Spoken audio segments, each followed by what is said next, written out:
Men ertalab Qur'on yodlash uchun turardim. Chunki meni maqsadim ham, niyatim ham, orzuyim ham faqat Qur'on yodlash edi. Hattoki ovqatlanayotib ham tezroq ovqatlansam, Qur'on yodlasam. Tezroq uxlab tursam, Qur'on yodlasam. Nimaiki yumush qiladigan bo'lsam, bu xayolimda Qur'on turardi.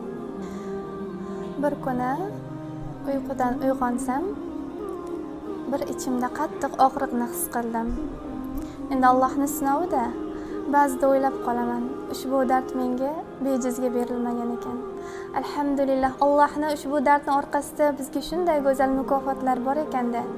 Inshaalloh bu dunyodagi mukofot Qur'on bo'lsa, qiyomatdagi mukofoti jannat deb umid qilamiz. Hadislarda ham rivoyat qilinishicha, Qur'on yodlagan insonning ota-onasiga bu dunyoni quyoshning nuridan 10 barobar afzal toj kiydirilar ekan. Buni men qattiq niyat qilganman. Inshaalloh qiyomat onlarida insonlar zir yugurib titraganda men qo'limda tojim bilan ota-onamni qidirib, ota-onamga toj taqishni niyat qilganman. Alloh taolo muvaffaq qilsin.